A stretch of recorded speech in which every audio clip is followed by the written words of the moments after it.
مرحبا بالجديد والمفيد على قناتكم قناة وصفات الجمال الطبيعي مع خنيفيسة ويد خنيفيسة، القناة الأولى في المغرب اللي كتقسم معكم مجموعة ديال الوصفات المجربة 100% وأكيد اللي تابع القناة حلويات عبد المغيث اللي عندها مصداقية ديال 12 سنة. الوصفة ديالنا ديال اليوم وصفة رائعة جدا جدا جدا جدا كتعالج لنا الاضطرابات ديال الجهاز التنفسي، خاصة ونحن على أبواب فصل الشتاء، على أبواب البرد، على أبواب كيف ما تنقولوا المشاكل ديال الكحة والسعال والرشح وغيرها. وكيف ما لاحظتوا معايا كمتتبعين ومتتبعات القناة حلويات عبد المغيث كنتقاسموا معكم اولا خصصنا لكم وصفات اللي في هاد البيريود خاصة بفصل البرد او فصل الشتاء بالاخص، مجموعة ديال السلسلات ومجموعة ديال الحلقات اللي كنتقاسموها معكم من الوصفات ديالنا الزمان باش قبل لما يدخل البرد ان شاء الله باذن الله والليالي نكونوا في كامل داك الاستعداد باش نعالجوا اولا باش نقاوموا البرد، السعال، الرشح، وكذلك نتخلصوا من المشكل ديال الكحه وانسداد الانف وغيرها. واضافه لهذا الشيء كامل بالنسبه للوصفه ديالنا مهدئه للاعصاب، وكذلك غادي تمنحكم داك النوم العميق جدا، وكذلك فوائد اخرى اللي غنتعرفوا عليها من خلال هاد الدقائق اللي غادا تجمعنا بكم. هي دقائق قليله ولكن فوائد كثيره وبزاف. بقاو معايا وكنتمنى لكم فرجه ممتعه. ما تنسوناش من جيم او لايك للفيديو، وما تنساوش كذلك انكم تابعونا يوميا وتشوفوا حتى الاقتراحات اولا تحطوا لنا الاقتراحات ديالكم اللي ممكن اننا ندرجوها في القناة لكم. بسم الله على بركة الله. بالنسبة للمكون الأول اللي عندنا كيف شفتوا معايا كخفف الآلام من جهة خاصة التشنجات اللي كتكون في البطن ديالنا نتيجة الغازات ونتيجة كذلك المشاكل ديال الجهاز الهضمي من جهة أخرى كتساعد على النوم العميق وكتستخدم كمهدئ للأعصاب، مخفف للصداع النصفي، وكذلك كتعمل على التهدئة ديال الأعصاب ديالنا وكتحيد لنا هذاك القلق والتوتر وغيره. أما بالنسبة للناس اللي كيعانيو من مشكل ديال اضطرابات الجهاز التنفسي نبغي نقول لكم انها كترد هذاك البلغم وكتحيد وكتخوي الصدر بشكل رهيب جدا.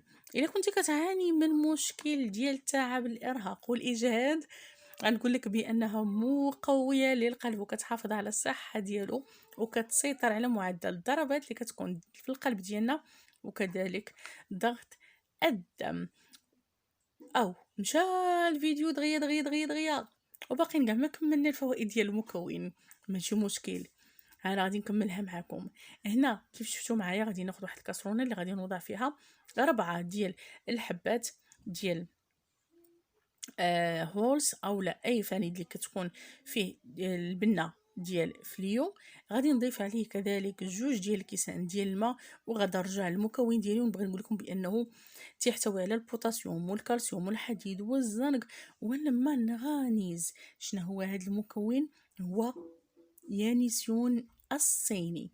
اليانسيون الصيني اللي بزاف الناس تيستهنوا به وكذلك كيستهنوا بالفوائد ديالو، ولكن راه جد رائع. غادي نخلط معكم بعدا هاد المكونات باش تذوب تماما كيف كتشوفوا معايا، باش ملي نبدا نخدم بها اولا نحطها فوق البوطه ما تحرقش ليا بالمره.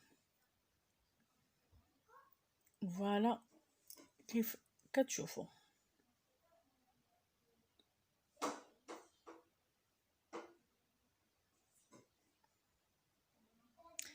من بعد غدا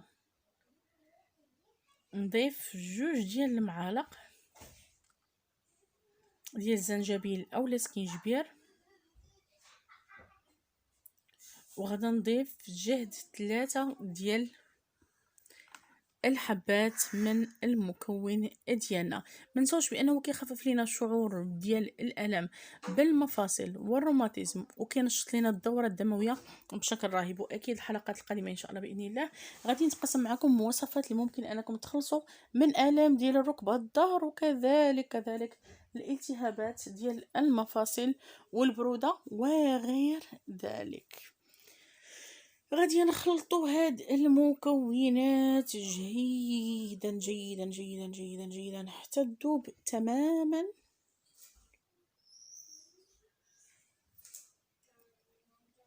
فوالا كيف كتشوفوا معايا.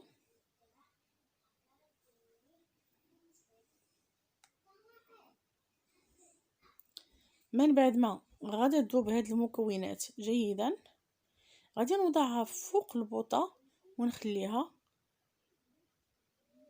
تغلى او لا تطبخ حتى كيبقى عندي قياس ديال كأس فقط. هنايا كيف ما شفتوا معايا راه ما نقصت منه ما حتى حاجه.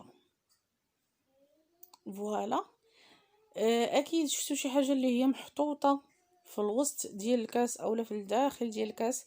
نبغي نقول لكم بالنسبه لهذه كانت البقايا ديال الوصفه الاولى اللي تقسمت معكم من قناه حلويات عبد المقيت.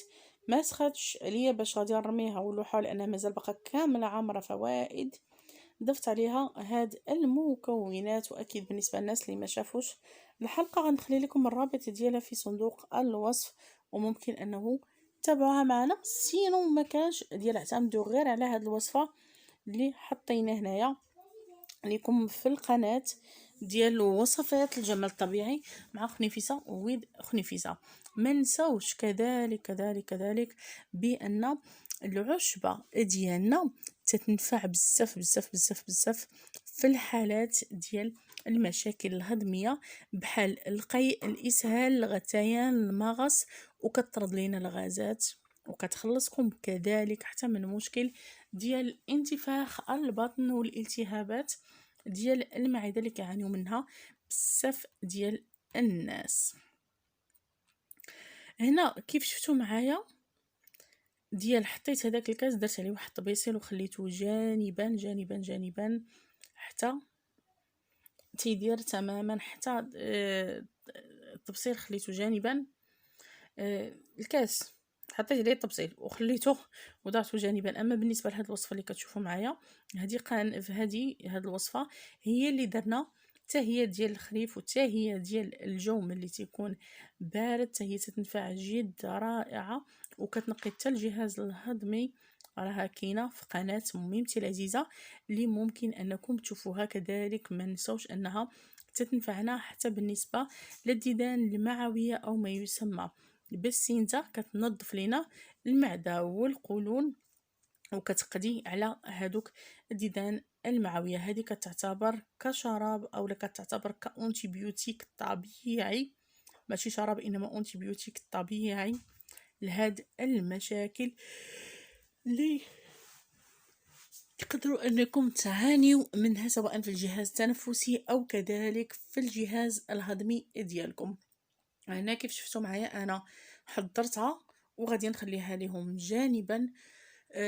تستعمل وصفه واحده اما هادي او لا هاديك على حسب نتوما الاختيار ديالكم وكذلك تشوفوا اللي متوفر عندكم واللي يناسبكم لانهم كاينين الناس من الجاليه المغربيه المقيمه بالخارج كيتابعونا مشكورات. واكيد بعض المرات ما تيتوفرش عندهم بعض المكونات ممكن انكم تستغنوا عليها او ديروا وصفات اللي هي بديله.